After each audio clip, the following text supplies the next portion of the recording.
En plein SUV bashing, BMW lance très opportunément la version hybride rechargeable de son X3. La motorisation est intéressante parce qu'elle se compose d'un moteur thermique à 4 cylindres et à côté d'un moteur électrique. À l'arrière, entre les roues, il y a les batteries qui se rechargent donc sur secteur et le tout permet d'avoir un véhicule capable de rouler en mode zéro émission et de ne consommer en moyenne que, au minimum normalisé, 1,9 litres au 100 km. Pour la première version hybride du X3, BMW a récupéré la mécanique de sa berline série 3, utilisant comme elle la plateforme modulaire Clar. Sous le capot, l'ensemble mécanique développe 292 chevaux et s'attelle à une boîte automatique comptant 8 rapports, agissant elle-même sur une transmission intégrale. À bord, on est séduit par l'excellente finition et le volume convenable, même si, à cause des batteries, la capacité du coffre diminue de 100 litres. L'instrumentation digitale est configurable, l'écran central tactile très plaisant à utiliser, mais pour profiter de toute la connectivité et des aides à la conduite dernier cri, il faudra piocher dans les options. Hybride ou pas, une BMW, ça doit être dynamique à conduire. Alors ce X3 hybride rechargeable, l'est-il? Réponse, oui.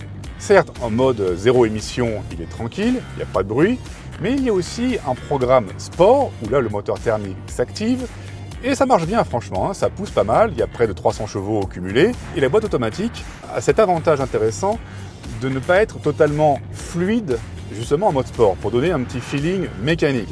Et ça augmente l'agrément de conduite. Ce vrai 4x4 profite de batteries de 10,8 kWh permettant une autonomie en mode zéro émission variant de 42 à 51 km selon la configuration du véhicule. Des valeurs très intéressantes, sur le papier du moins. Les batteries se rechargent de 0 à 100% en 6 heures sur une prise domestique, en 2h24 sur une wallbox, voire en 45 minutes à 130 km/h sur autoroute en mode safe batterie. En clair, même si on ne le branche pas, le X3 conserve de bonnes prestations électriques. Pour un usage familial, il y a le mode confort, bien nommé, parce que dans ce programme, le X3 est confortable. On est bien porté, la suspension filtre bien les inégalités, le siège est excellent, la position de conduite n'appelle aucune critique négative.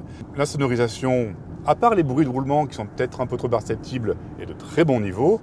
Et la consommation est basse. J'ai remarqué qu'en mode tout électrique, on arrive aisément à passer les 30 km, et ça c'est plutôt un bon point. Ce n'est pas tout à fait ce qu'annonce BMW, mais cela demeure tout à fait convenable. Il en va de même pour la consommation de carburant, de l'ordre de 7 litres au 100 km en moyenne sur un trajet suffisamment long pour vider les batteries. En somme, les prestations électriques de ce X3 sont attractives, ce dont on se félicite car, pour le reste, il présente des performances et un châssis digne de son blason. Le prix est correctement placé face à la concurrence premium, mais on déplore tout de même quelques mesquineries d'équipement.